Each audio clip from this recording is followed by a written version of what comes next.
Europe has a tougher standing on that, just because there's not such a great tech ecosystem built up yet. There's an amazing trajectory in Europe, and the continent is advancing on that, but we are still a little bit behind. AI is just cutting edge and complicated, and therefore we're having a harder time there.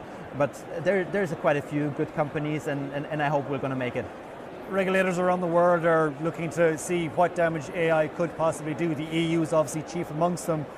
The EU's approach to AI is being criticised and welcomed in equal measure. How do you see it? Yeah, regulation is still something very new to AI, and we still are figuring out together, even with our customers, on how to actually employ AI and how to do that in a good way rather than in a bad way. And this is why I think it's going to be hard to formulate regulations right now. I think the market is going to need a little bit longer to get to meaningful regulation. But in general, I think we're gonna have to put some limits on the technology.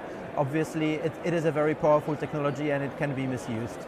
Are there more things Europe as a continent, as a bloc, can do to support the AI sector in Europe? We can build more companies. I think that's just the essence of it. That kind of the shout out goes to everybody who is in that scene. Let's innovate, let's be bold, and let's make sure that we can that we're just building. There's obviously been a lot of talk about the risks, potential risks of AI, and the risks to humanity are not, as Elon Musk, for example, might say. Where do you stand on that?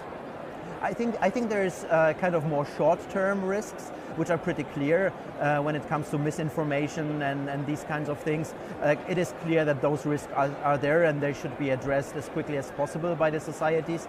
I think there's obviously also the potential long-term risks, which go into AGI that is potentially more intelligent than humans.